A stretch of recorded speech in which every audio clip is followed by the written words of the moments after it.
Hello, viewers around the world.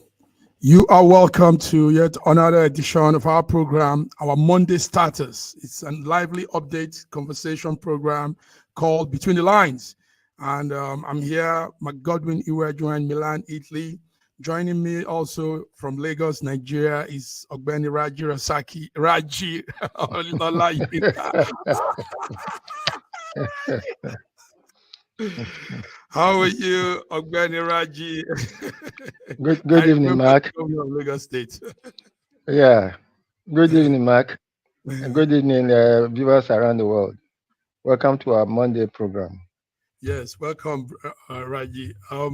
I know you remember Raji Rasaki too, the military governor. He made our name famous, Yes, Raji he famous. made that name famous. I Also didn't want to joining say us, notorious. yeah, no, he wasn't notorious. Also joining us in far away, not close to me anyway, London, the United Kingdom, is Fiona, Lady Fiona Akano. Good evening. Hello, good evening, everybody. Thank you, viewers, for joining in. Thank you for coming too.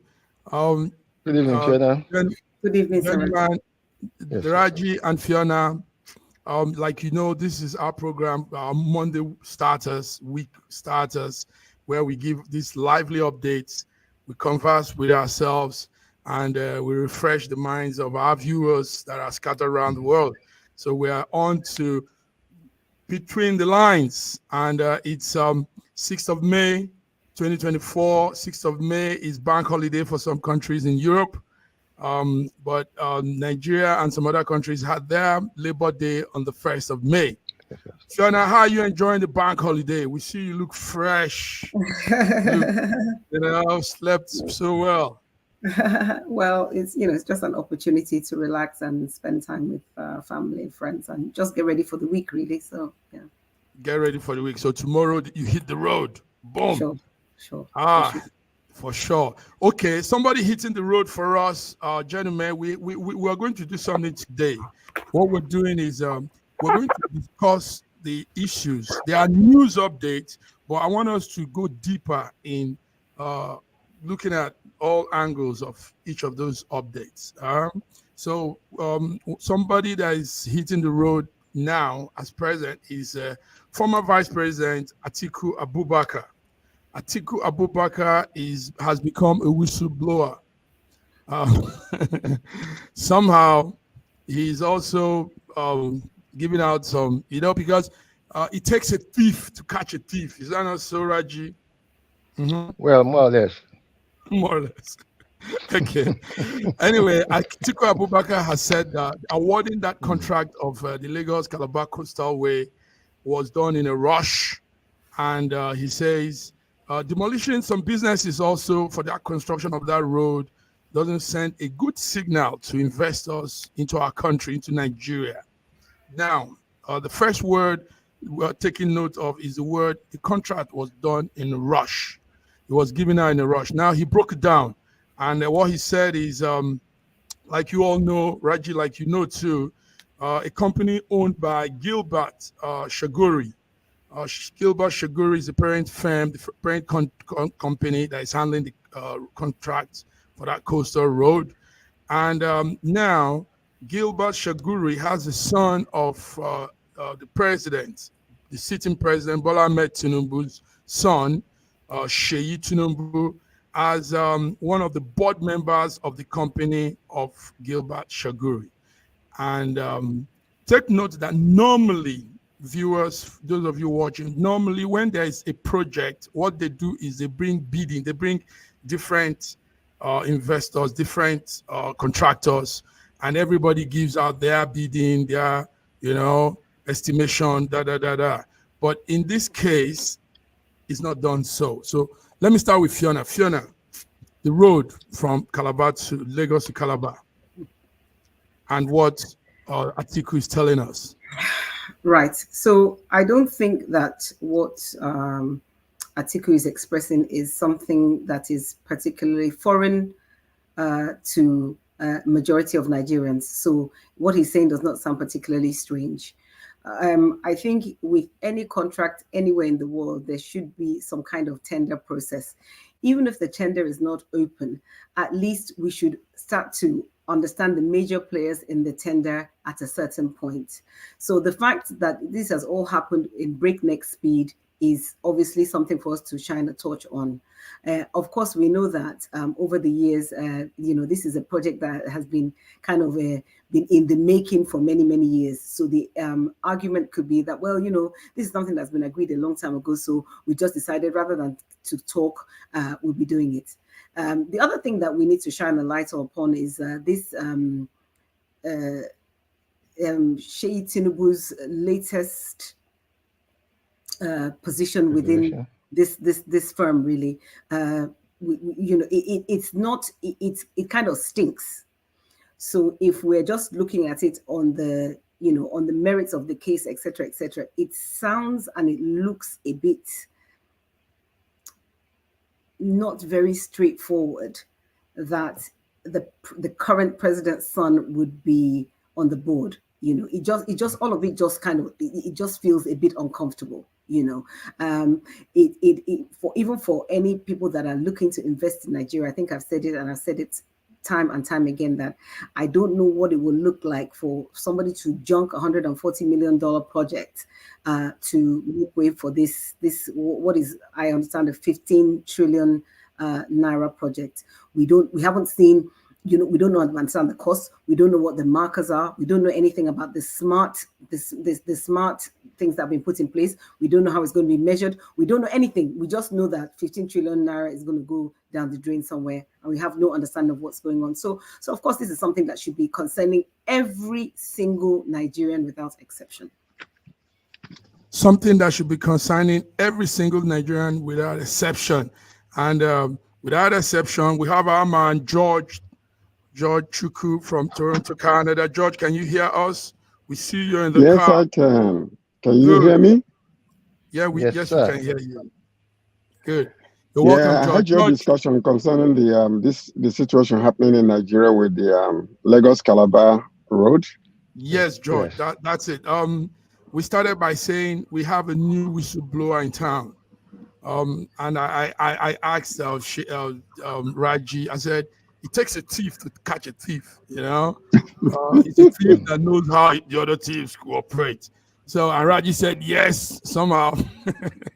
So, but the discussion is Atiku has become the new whistleblower, and he's saying a lot. Yesterday till this morning, the man has been dropping a lot of information that people are, wide mouth open. Now, Fiona just broke it down. One of the things he said, George, is that number one, the contract was given in a hush-hush way. George, you are a businessman. We all know that contracts are not just something you just say, hey, you come. I mean, when it's federal government contract, you don't just pick somebody and say, you do this. You put it out, bidders come, everybody, the best price, the best amount or expenditure or a reasonable thing is the one that you probably consider. But in this case, the man just said, hey, Shaguri, run this deal for us. And everybody's well, in government, usually there are loopholes, and there are things that they do, and this is one of those type of things, where they can attach a particular amount of money that can be used, they use it to siphon money from our revenue. So when you have a contract like this one, and part of the problem, the suspicion right here is that, the measure by which these things are, the processes is not very clear. There is a whole lot of questions that are around, coming from different areas regarding the speed in which this is being done, the reason why they did not go with the original plan and then change the plan in order to, go through the beach. And those are the things. Atiku is doing his constitutional job as an opposition.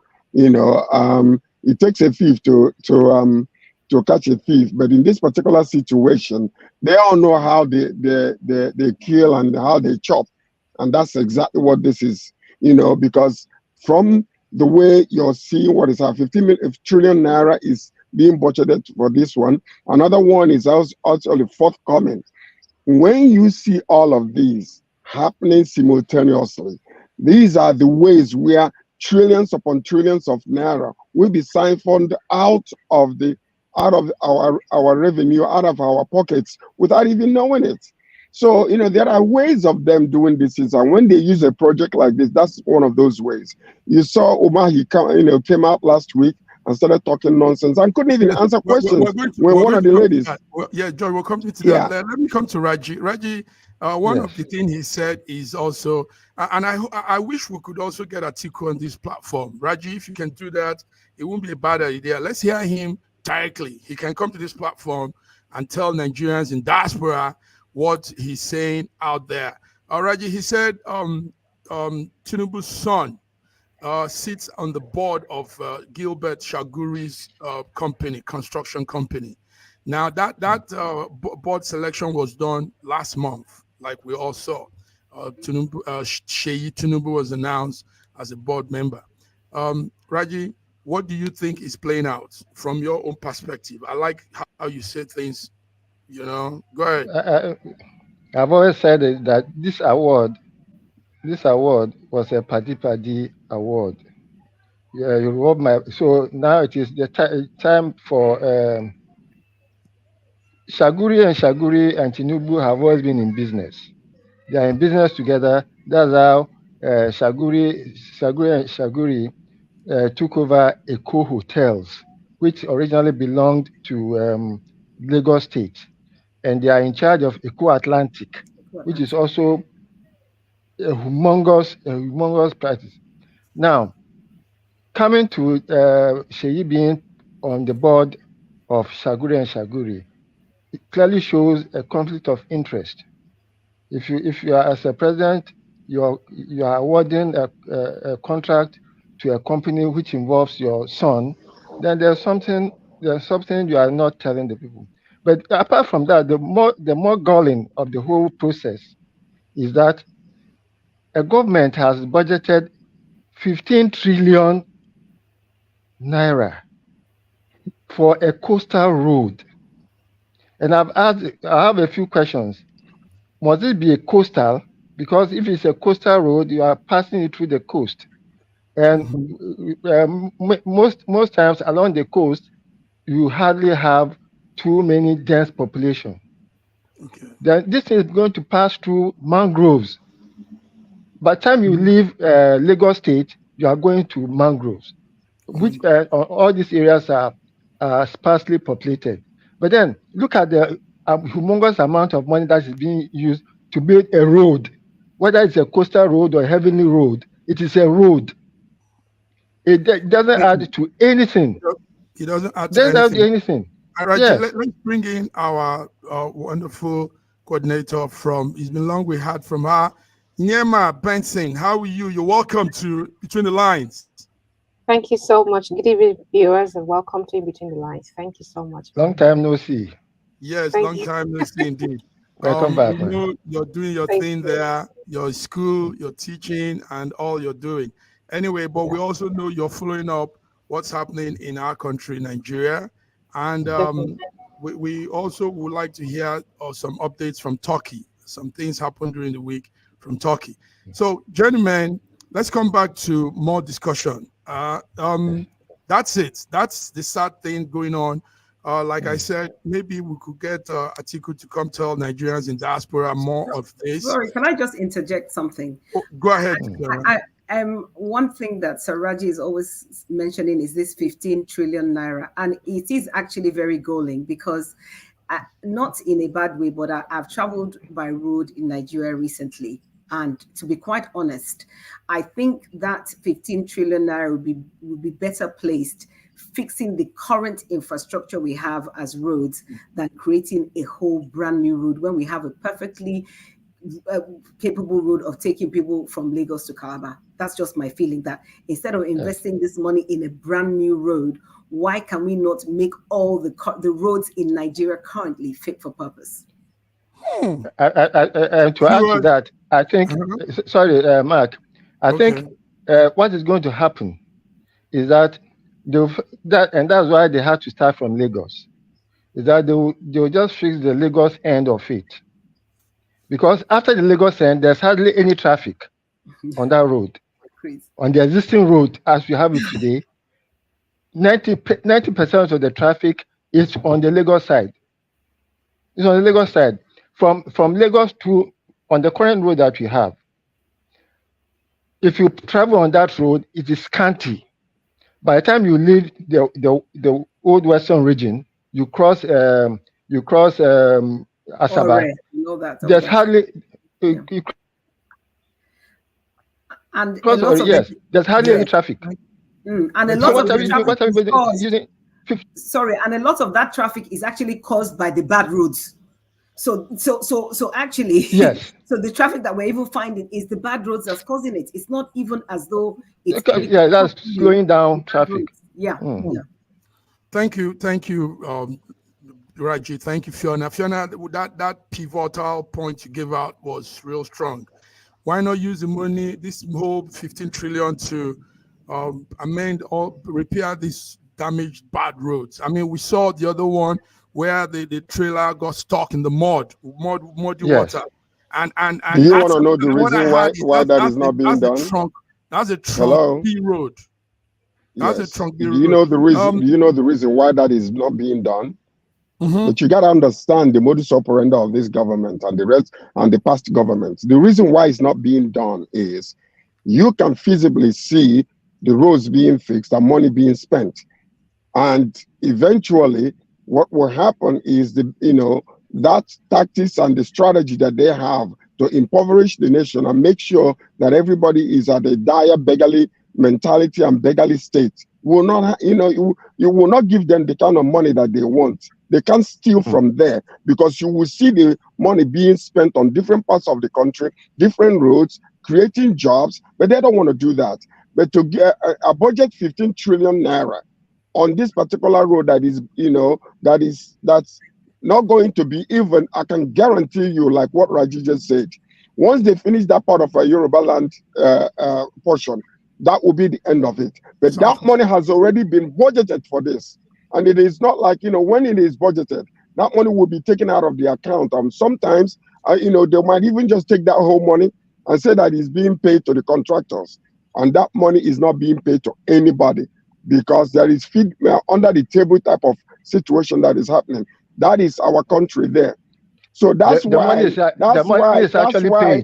former vice president knew, he understands the system and know that's how they steal. That's why he's crying out. So it's not going to happen. It's not going to happen. Sir George, the money is paid. It's paid. It's not paid for the job. It's paid, and they take it. They know who they are paying. They know where they're paying. They know they pay themselves. Thank you, gentlemen. Like we said earlier, today we are going deeper in every topic we bring. Let's really break it down like you guys are doing now. And I like that. Yes, gentlemen, ladies, Lagos state government and some states are doing something called illegal demolition, breaking down houses, crackdown on illegal structure, they call it. But what we are seeing so far from our corner here is that they are plunging more people into trouble, poverty. They are creating more chaos, more problems for themselves, because people say they are not giving notice before this evacuation, before this demolition. They come on you, they tell you, we're coming 2 hours, they bring the big cranes and break down houses, break people's houses. Gentlemen, we want to talk about this. These are our people. Now, Fiona and I were saying some things earlier back end in the studio. We said, the government has the money to build small unit houses in every state of Nigeria, small unit houses, and give it out in a very reduced amount. These people pay and have a place to stay. I mean, a place over your head, it matters a lot. It matters, Now, because there are no housing provision, nothing of sort, these people find themselves sleeping in different corners, under the bridge, I mean, nobody wants to be in such condition, but it is how life has boxed them. And now they are being taken out, houses broken, their things scattered. Gentlemen, let's start with Inyema. Inyema, I don't know, are you following those news? Tell us, Sure, how do you definitely. feel seeing those things? Houses I broken. feel Go it's ahead. such a bad time for them to. Is a very bad timing, considering the economy of the country right now. It's a bad timing to start breaking houses and laying people off, like making them, getting them to be on the street. Such a bad timing. And also, I do not think that the government didn't give them notice. I think they gave them notice. You know, the normal Nigerians, there'll be someone in the office that will say, "Don't worry, I can fix this. Just give me this amount of money. I'm going to make sure." What I'm saying is, I've experienced this. My family house in Rivers State, that happened. A land was bought, and the land was already in the court, and someone had to resell that land for us to build on it. So imagine someone bribing an already existing matter just to frame other people. So I think that's what happened.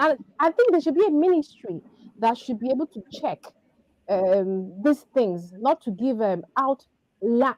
I'm sure there's a deed, title of deed, I think, when giving out land. So if Nigeria have this in place, I think people won't be buying lands, places that are already against the government, like that should not be built on. All those things are in place. Yes, thank you, Emma. Now we're looking at two things here, guys. Number one is the illegal, the destructions and breaking down The of demolition. houses, houses. Then the other one is people that are being driven out of on bridges, under the bridge, and what necessitated that? Why are people living under the bridge? Why are people staying in squalor-like environment?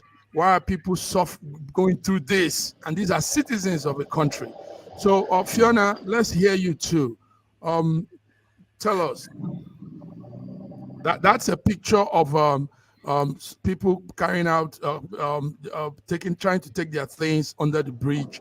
Now, not one, not two, there are hundreds of Nigerian citizens sleeping under the bridge for no reason. I mean, it's unheard of. You don't do this to your people. Fiona, let's hear you.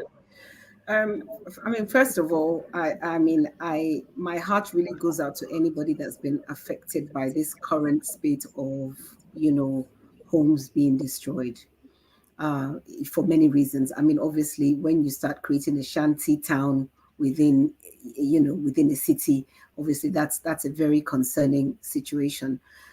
The thing that I've never been able to really understand, and I think Nyema kind of spoke to it, is that the permissions for these properties to be built, except if they are maniacs, that permission was received from somewhere.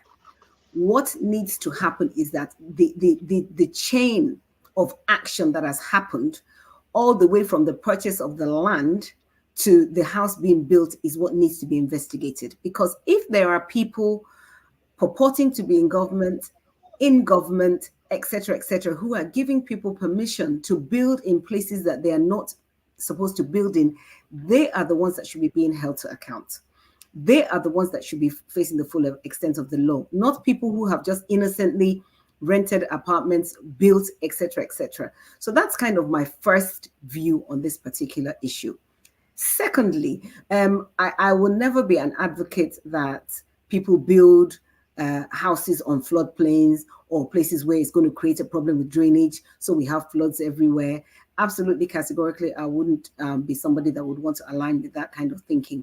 However, if there are buildings that have been built and it is the problem is the fact that the planning permission has some kind of issue, I believe if they are not going to cause any kind of environmental problem, there should be a system of giving a backdated planning permission, even if it's going to be a way of raising revenue, even if it's going to cost 3 times what it would have, whatever the case, there should be a way that for things that are not damaging the environment, floodplains, drainage, there should be a way to post-date their planning permission so that these structures can be left to stand. anything wasteful is really of the devil. The idea that somebody will build a structure and then it's just demolished, and when I even look at how they're demolishing them, it's almost disrespectful what's happening. These are people's hard-earned money and sweat. Thank you, Fiona. George and Reggie, before you guys speak, let's listen to. There's a young lady called Emefiele, and she's taking the social media today on fire. She's blowing it up because she's coming out and talking about exactly what we're saying. So let's hear this Afrobeat artist, Emefiele, speak on this. Lagos State, what is going on? What is going on? Does it make sense that people will invest millions of naira, millions of dollars into real estate, buy houses, buy land, and Lagos State will go and be breaking walls, breaking houses, rendering people homeless overnight? And it is done serially. It's done back to back. Right now, Maryland, Mende area is on fire. People are sleeping in their houses, waking up the next day homeless. You are ruining the real estate value of the country, ruining the real estate value of Lagos, making people lose trust not only just in the idea of Nigeria, but lose hope entirely in the little coins they've saved to make their life worthwhile, to create some kind of generational wealth. How is this okay? And why? Doesn't make sense. Why they? Oh my God, multi-million-dollar houses. Look, there is a better way to do things. There's a better way to do this. George, when I went to how to build a house in Nigeria, I saw that there are steps taken, and these people, most of them said they followed the step. Like Fiona and Emefiele just said, these houses were not just built overnight. They got permit from the local government. They got the deeds and all those papers. And do you know something? After building, they say the government people come to inspect and say, okay, now go ahead and begin to live. You have a home. And all of a sudden, we woke up in 2024, all of those thing has passed out. I mean, now your house is illegal structure. Break it down, scatter it. George, let's hear you. Well, this is a targeted demolition, whether we like it or not. It's being targeted because, the governor of Lagos State better be careful, because what's going to happen is he's going to leave a legacy of being a demolition government where there is no human face, no human compassion to decisions being made. And then, quite necessarily, I believe that what needs to happen is what Fiona was talking about. We need to investigate, find out who gave the permission, where was the certification, when was it done, by who, through which government, because you cannot put any structure down without local government will be involved. I just was doing a renovation in my father's house at Onisha. I know how much I had to pay the local people. If you don't do it, once you put the sign there, they will show up. So you continue to pay them. Then all the way to all the government's stages are being involved in anything that you do, including when you buy the land, when you put a foundation, everything. So this is just pure wickedness, but they're just doing it because they feel like they can. All I have to say is they better be careful, because the evil that men do lives after them. That's all I can say. Because number one is somebody gave permission, somebody gave certification, somebody did everything, and you just targeted certain group of people or certain places to demolish. If you go to Lekki phase 1 and phase 2, most of the structures there did not go through the same processes these people went through, and even if they did, they are not completely 100% legal. But you're targeting certain areas and demolishing these poor people that just put money together to put a roof over their head. I don't know about Buhari government. They better be careful. Thank you. George, one thing you note is, yes, Reggie, I'm coming. George, it's not only Lagos. So Rivers is going through the same. Abuja is going through the same. And some states are all experiencing this early morning breakdown, demolition, early mornings, pulling down people's homes. And we heard what Emefiele have said. Raji, let's hear you too. You are in Lagos, and you probably see some of this. I'm always saddened when I see demolitions going on. I know that there are rules But rules are made for men, not men for rules.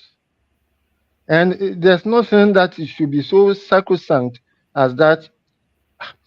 You realize that most of these people who are very happy at demolitions have never put two pennies together to do any investment in their lives. They are mentally poor. They are wicked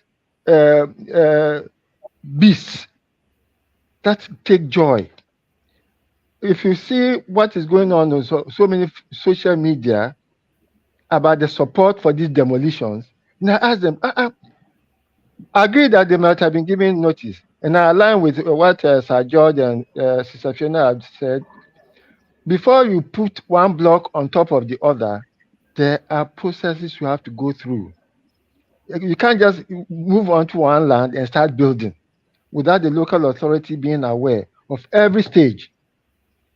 So why is it that now after the building has been completed and you see a beautiful edifice, and because of past road or whatever, you are now going to demolish that building with all the millions that have been spent on it?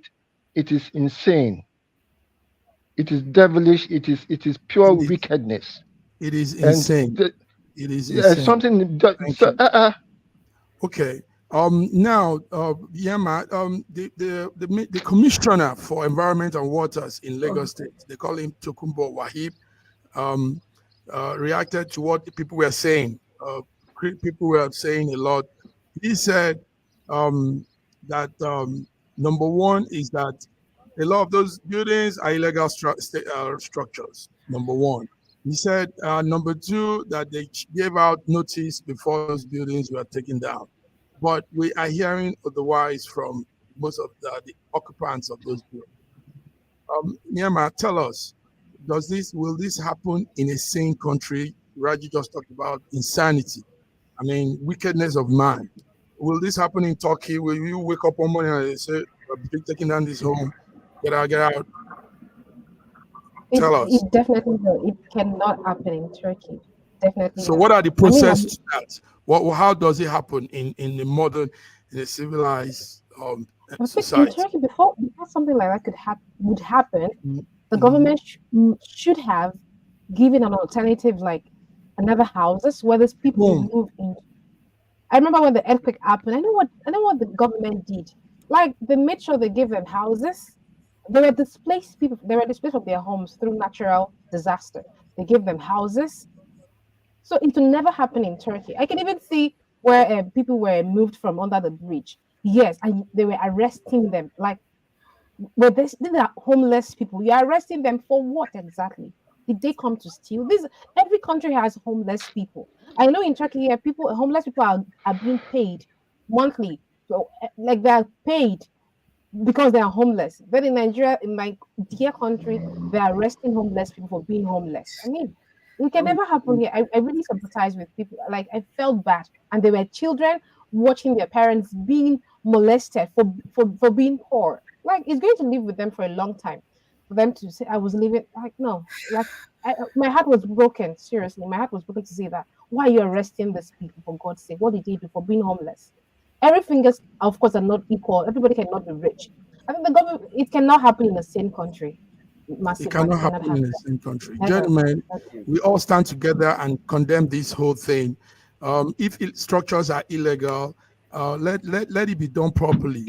First of all, we've all concluded here that how did it all suddenly become illegal when it went through? It went through stages before they were constructed, and now in 2024, that thing is illegal. Sitting on another man's land, sitting in a way. A coastal line way. Can you imagine? Coastal line all of a sudden. Massive. Did you see a house, a very white, beautiful house that was built in 2023 December?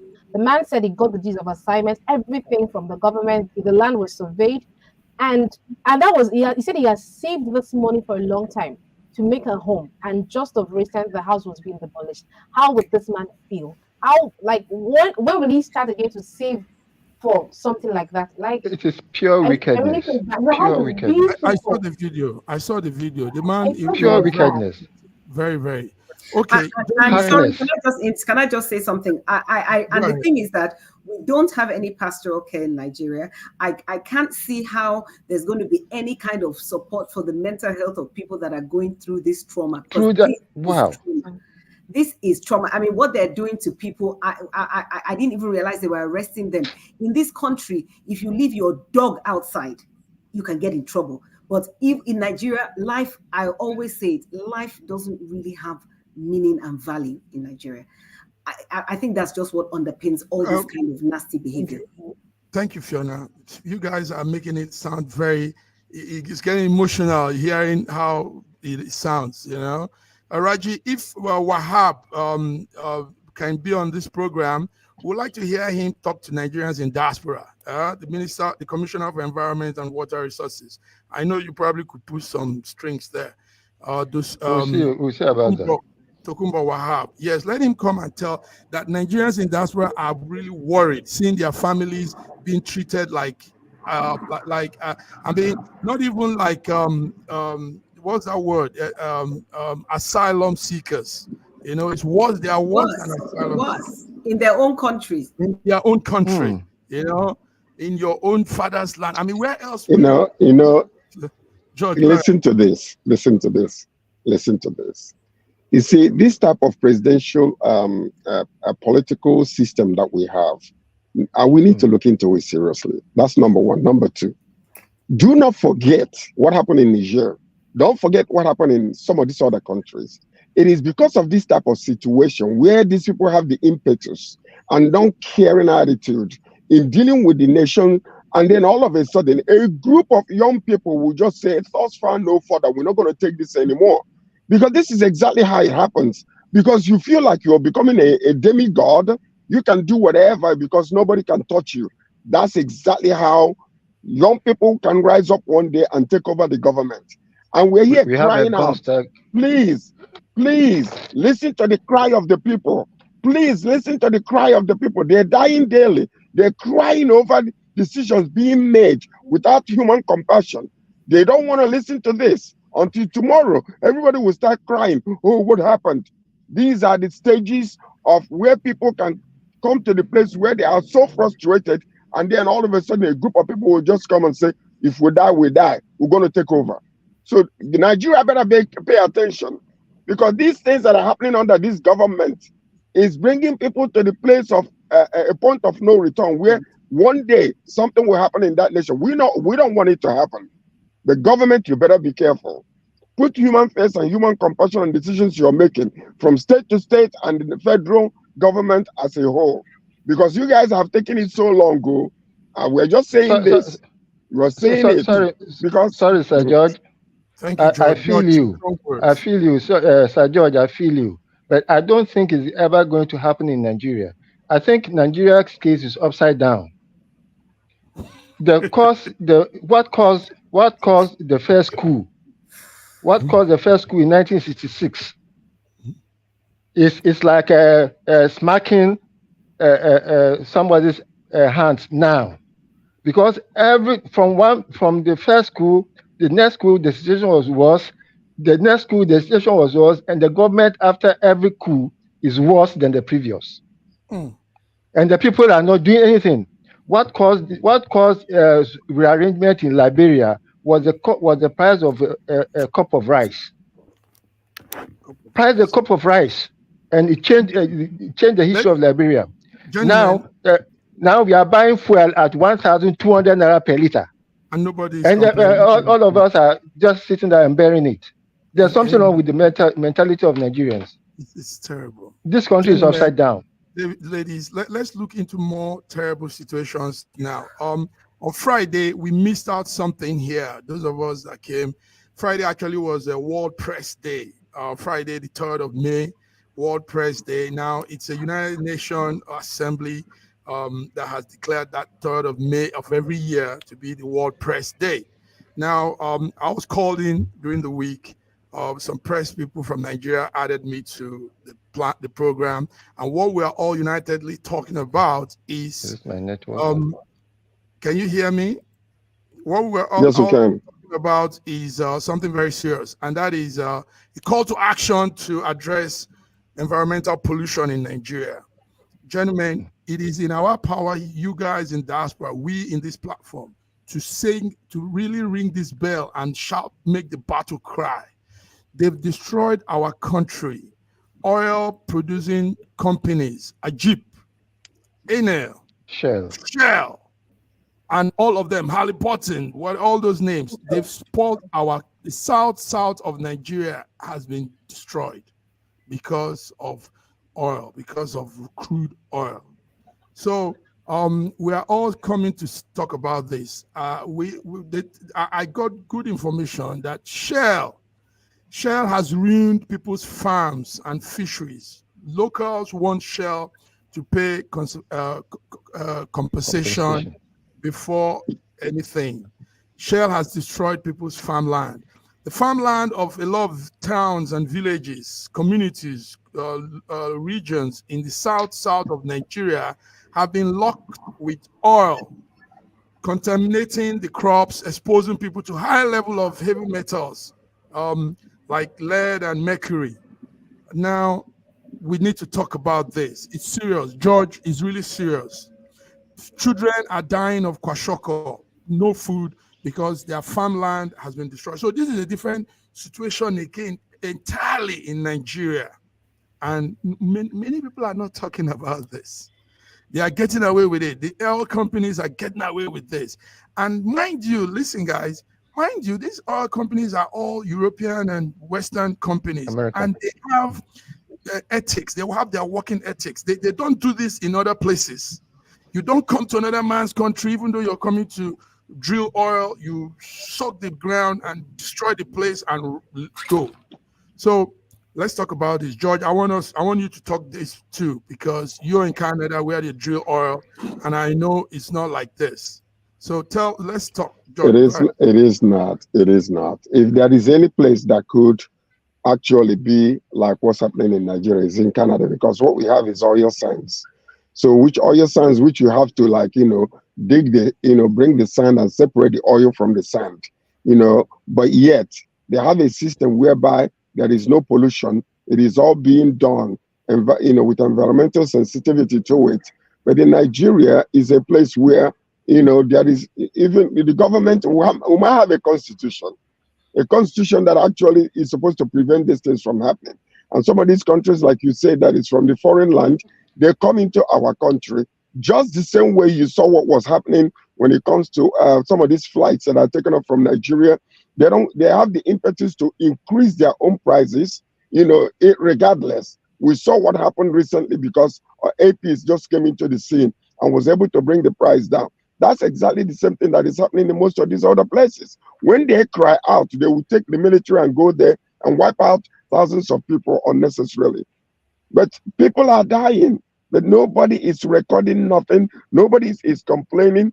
And the people that are on top, the leaders in these communities, are being bribed daily to shut up so that they will make noise. They won't make noise anymore. So enough is enough.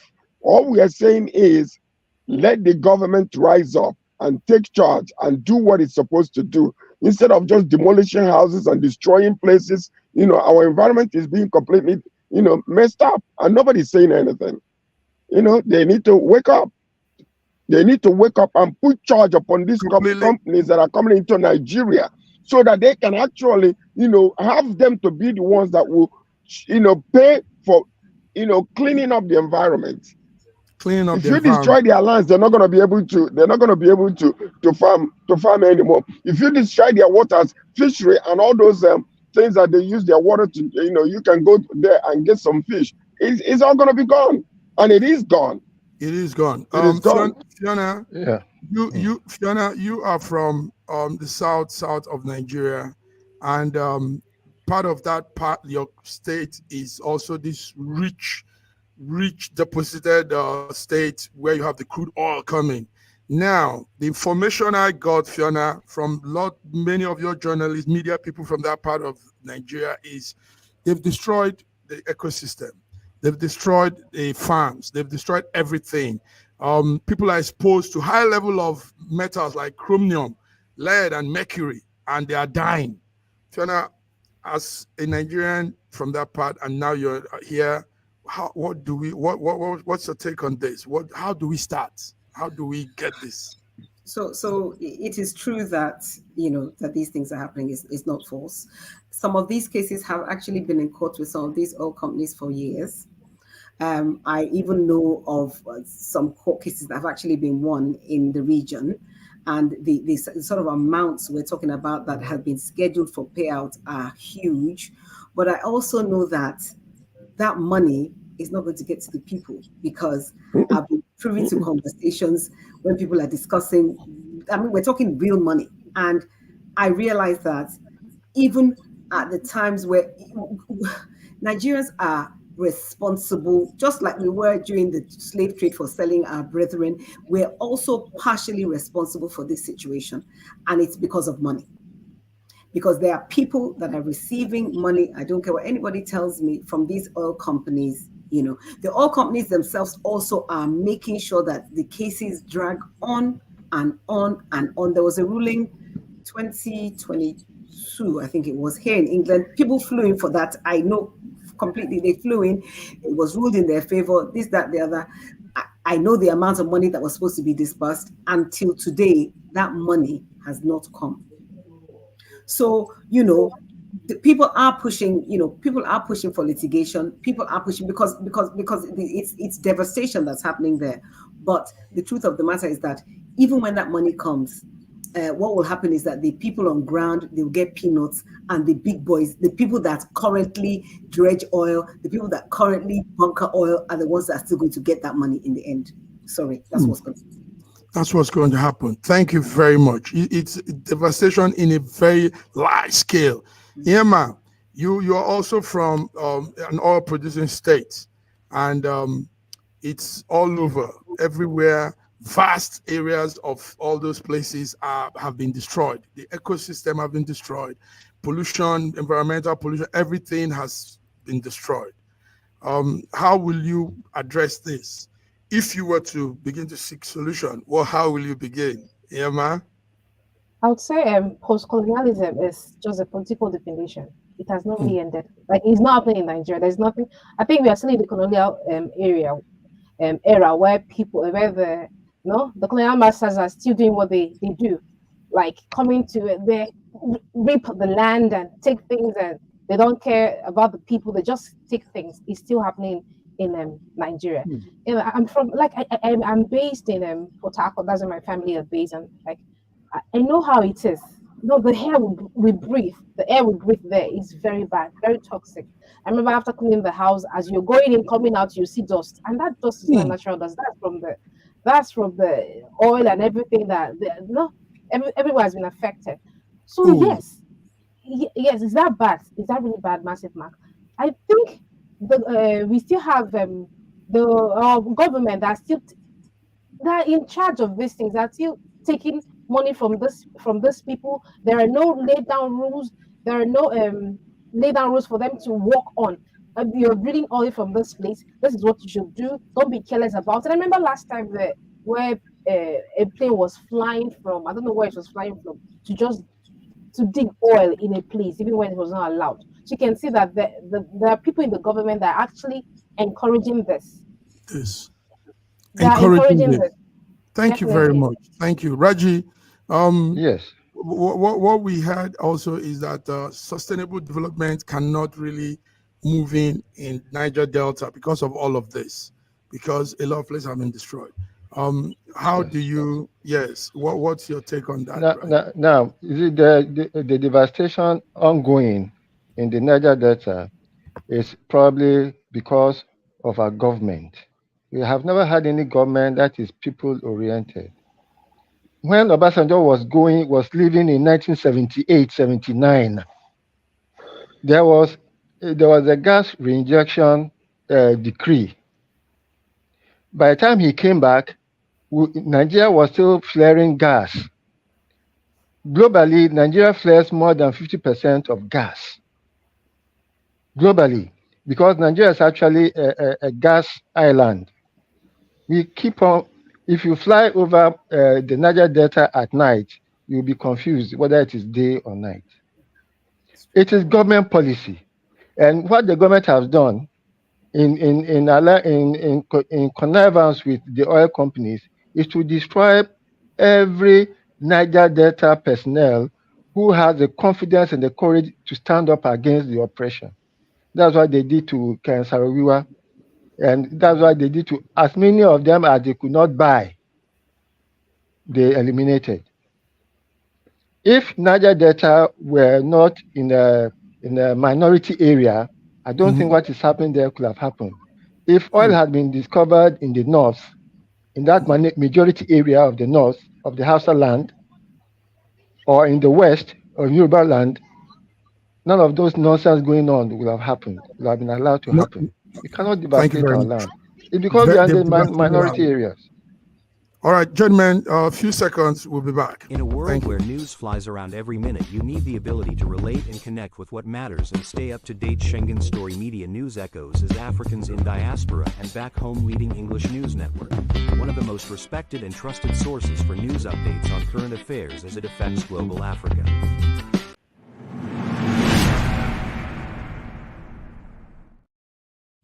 Yes, you're back. Between the lines. Today, the 6th of May, 2024.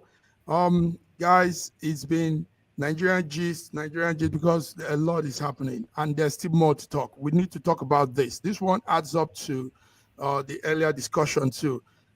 Nigeria has a problem of litter, problem of people littering everywhere with plastic bags, bottles, surgical face masks, all kind of dirty things, chewing gum, puff, all pure items, water bags, peanuts. Gentlemen, let's talk about this because it bothers us. We some those of us are out. We see how cleanliness adds up to progress. I mean, an environment that is clean brings in fresh air. Every day I hear people have malaria, fever, all these sicknesses. Believe me, it's as a result of the dirty environment. Guys, let's talk. Raji, let's start with you. Nigeria is everywhere is littered with dirt. Lagos, I grew up around Opebi, Allen, Maryland, Ikeja, all these places. When I see pictures of all those places today, I say, what is happening? Everywhere is like doghouse. Raji, can you help us make a sense of all this dirt? A young boy has started a movement where he says, pick the dirt, he's picking the dirt. But will that thing go far? We need complete change of mindset. The people need to really understand that they need to be clean conscious. I mean, it's from the brain. We eat, we lick orange and throw on the floor. We chew chewing gum, throw on the floor. Everybody just move. Oh, Yaleja, Yalata, Yaleron. Everybody's crazy. Tell us, Raji. It all stems from the training that we get at home and in school as children. I remember going to school. Although I went to night school, I know how we're trained to keep our environment clean. Cleanliness was said to be next to godliness. Mm-hmm. And if cleanliness is next to godliness and want to be godly, you definitely, after being godly, want to be clean. You know, I will comment. Let me commend Lagos State for their trying with that. In most areas, with their lawma, they are really trying. And even though their charges keep going up, but I don't want to talk about my state in Osun State. If you go to a typical Osun State market, you'll be sad. You'll be sad. And then there are there are very many homes too that do not have the proper latrines, and therefore defecation can be open. And in fact, it's sometimes taken as a habit when you go out into the environment, and then as you are defecating openly, you can get some fresh air blowing you and all those things. But we need to change. We need to change our perspective. It has to start from home. Raji, it has to start from home. Yes. Now, listen to this again, gentlemen. It's been said that about 119 million tons of waste is generated every day in Nigeria. But do you know something? Do you know that waste is also could be process. It's something that's energy there. It could be processed for electricity, for water pump, so many things, but we're not thinking like this. Now we're littering the whole place. And we are not partaking using them. Do you know that? Let me give you a small example. I hope I'm not talking much, but it's a passion tonight. Do you know that here in Western Europe, in Italy, for example, the big malls, shopping malls, in the winter, because it's very cold, and you can't sustain the payments, So what these malls do is they gather waste. Beneath those big malls in Europe, in Italy, for example, are big chimneys, burning spots where waste are being burned, and is now converted into heater. Yes, I mentioned the Lagos State. Lagos State is actually has a compost dump where they dump all those perishable waste, and they are converting them into fertilizer. They have a huge. Lagos State is actually trying. It's actually trying. We need to see more. George, did you hear what we're saying? Yes, I did. Nigeria is dirty. Lagos State is trying, but it's still dirty. I see dirt on the streets. Alpebi, I see dirt everywhere, oranges and chewing gum and everything on the ground. George, what way do we think we could bring in to really make our country look neat? First of all, is to reintroduce Idi Abo's doctrine. Fiona said this. This is it. Because if we Nigerians they need active leadership. You see, what we are experiencing right now is like a daisical attitude from top to bottom. A dead fish when it starts thinking from the head. If Idi Abo, regardless, could institute a law, I came back to Nigeria and I could not believe what I saw. And this was like only 1 month after that law was passed. On Saturdays, people come out to clean. And, it came into their own belief system and their mentality that, even to throw trash on the floor, on the ground, your conscience will begin to bother you. Here I'm in Canada. I will hold on to my trash on this. I can actually throw it at where it's supposed to be, because it's a mentality. A lot of people are just, you allow them because nobody cares. So that's one thing that needs to be reinstituted. So to change people over this orientation. It's so Thank sad. you very much. Thank you, George. And like what you said, in Atlanta, Georgia, let me tell you a quick story. In Atlanta, Georgia, many years ago, a man who came from one of these countries could not find a job. You know what he did? He was made a multi-millionaire through trash by collecting trash and converting it into different kinds of things, plastics and all that kind of stuff. So, Nigeria, we are crying about no job, this. We have so many infrastructure, so many opportunities in our own country where we can use trash to make money. Like what you just mentioned. Because we generate lots of it. We generate too much of it.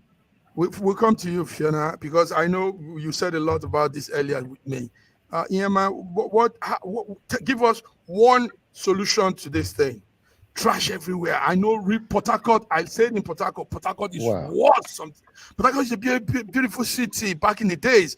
But when people are throwing everything on the ground, everybody's just mad, moving, paper, pepper, onions, everything is on the ground.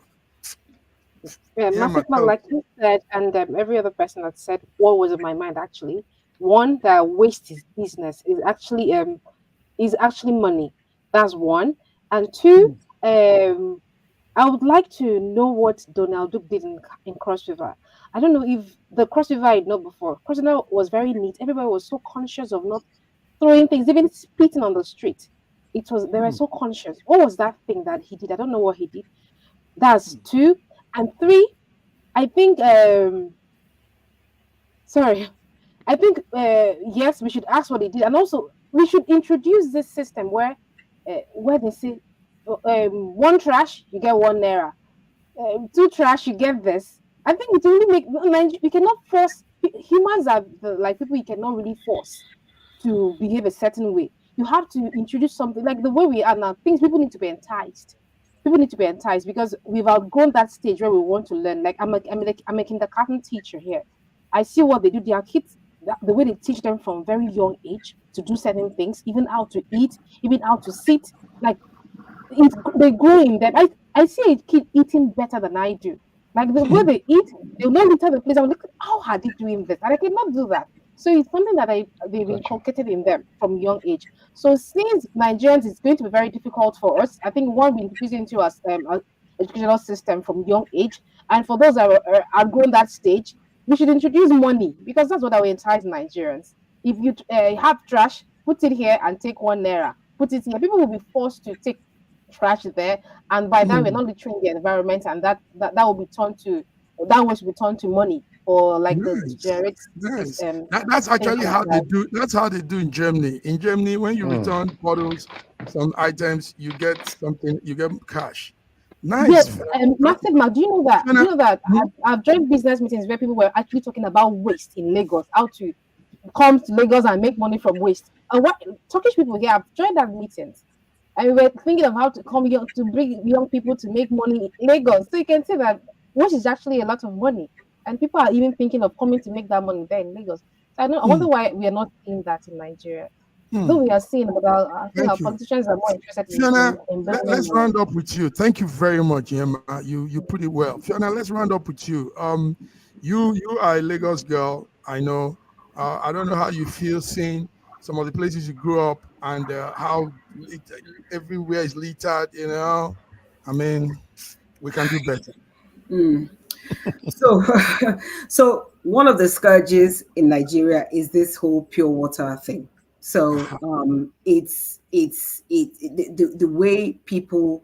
So pure water is supposed to be like a refreshment, but when people are hot, they open the packet, they throw it in their head, and the literal next movement is the thing goes on the floor.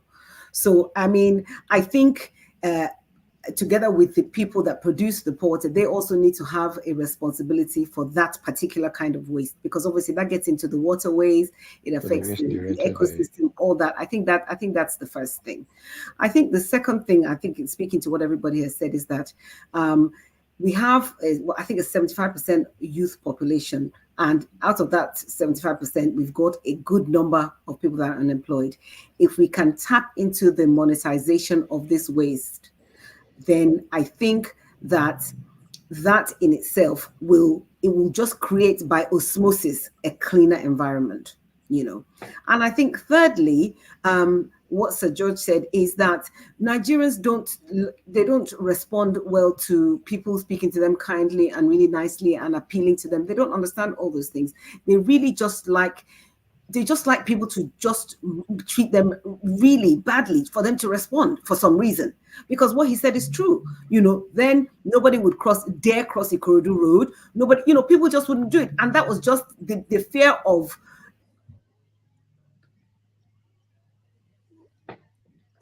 anybody getting hold of them was the beginning of that. With employed at once could bring about a change, you know, and with time, if it's continuous, you know, because I know on Thursday we have market environmental, you know, and, you know, they clean the environment and everything. But the thing is, we have waterways full of all these bags, bottles, black Santana bags, or whatever they're called. So I want to say something, Fiona. Fiona, yeah. To add to what you're saying, what is happening with spraying of money in Nigeria? Did it not change? When the law came out and they started arresting people, did it not change? Sure. And all of a sudden, they're having an alternative. Yes, they're having alternative ways of spraying money so that it will not fall on the ground. That's exactly what we need. Active leadership. Yeah. That's what we need to do. And then, not only that, we have to be able to separate the plastics, the recyclables, and the non-recyclables. Non-recyclables. Sure. If we're able to do that, then we take the non-recyclables and use it for manure. for fertilization. Okay. And then the recyclables, they put it together, and for compost, and then they put it together and recycle it into something. Do you know somebody was just recently, I saw it on YouTube, who is actually using the waste that comes out of crude oil to develop plastic for the roads. This tire that we see, the tire is a lot of money. They gather it together, they put it together, they use it now. Instead of you using concrete in your compound, you can use those plastic things to cover the ground and use it to pavement. So these are constructive ways of changing things so that at least our nation can look good. When foreigners come into town, I was in Uya, I was telling, Fiona was asking me, if you were to move to Nigeria, where would you consider? I said, number one, Abuja. Number two is Lagos. And if all fails, I'm going to Uyo. And then in Nyem, I just said it now. When I visited Uyo a few times, that was my resting place during the political time. The place was one of the cleanest cities I've ever seen. Uyo. And that was from Donald Duke. So what we are doing is just we're putting our eyes away. If we bring make it a law. If you see your neighbor putting trash on the floor, report them. You see, everybody will be scared of doing that. But then the government need to take charge by bringing some of these containers where people can now separate from recyclables and non-recyclable items. So when people are not doing it, if I can show you the ground right now where we are, you will see how clean every place is. Why is that? Because both the government and the people are participating. Straight up. Especially children. When children see you put thing on the ground, they will say, sir, you drop that thing over there. Children, because they're being taught from school.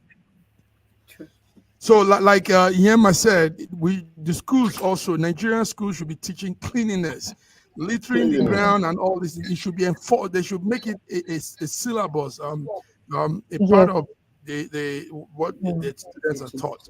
Gentlemen, listen, we've done so. You guys have been, today has been a little bit more, we came out a little bit more forceful because these things have to be said. I will be talking more on this, guys. These are issues that we need to look into. Sometimes because they are there in Nigeria, and sometimes they are blinded from these things. So we are outside. We are still Nigerians, but we see these things and we can talk about it. So thank you all for talking. Raji, thank you for bringing us those updates. You've said, lawman, everything, but we need to see more action. So tell the lawman people if they want to come to talk to the Nigerians in diaspora. Let's sell some ideas to them. Look at what Yema said. Look, George. Look, Fiona. And I'm saying it here too. My country, they use waste to power their gas, their heater. Can you imagine? So let's give them some ideas too with what we tell them. And that is how it has been today. Viewers, thank you for tuning in. Between the Lines, Monday, SSM News Update. And we've checked out a lot of lines. Behind us too are lines. If you don't see them, we have lines flying in between our back. So guys, till we come again next week, thank you all for coming. Thank you, George. You were doing your thing, but you still took our time to be with us. We appreciate that. I have to. Yes. Thank you. Yema, thank you for coming. Yema, there's something. I have a message for Fiona when we go to the backstage. Okay. Oh, really? Okay, Fiona. Okay. I have something to say to you, Sir George, actually. All right, then. So until we come again, guys, have a beautiful day. Bye-bye. In a world where news flies around every minute, you need the ability to relate and connect with what matters and stay up to date. Schengen Story Media News Echoes is Africans in diaspora and back home leading English news network. One of the most respected and trusted sources for news updates on current affairs as it affects global Africa.